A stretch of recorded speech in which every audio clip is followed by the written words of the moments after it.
Office of the Bishnupur Deputy Commissioner confirms detection of positive cases of African swine fever ASF among pigs at MS Rainbow Piggery Farm located at Laimarama Lekkai in Bishnupur district.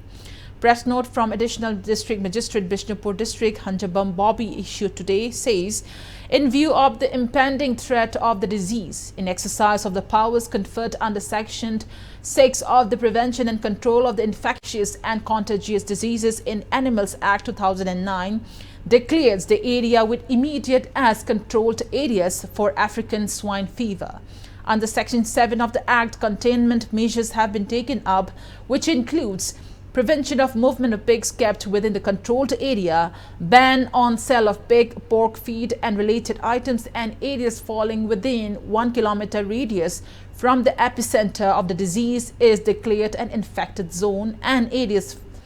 falling within 9 kilometer radius from the infected zone as surveillance zone. Offenders shall be deemed to have committed an offence punishable under the Act.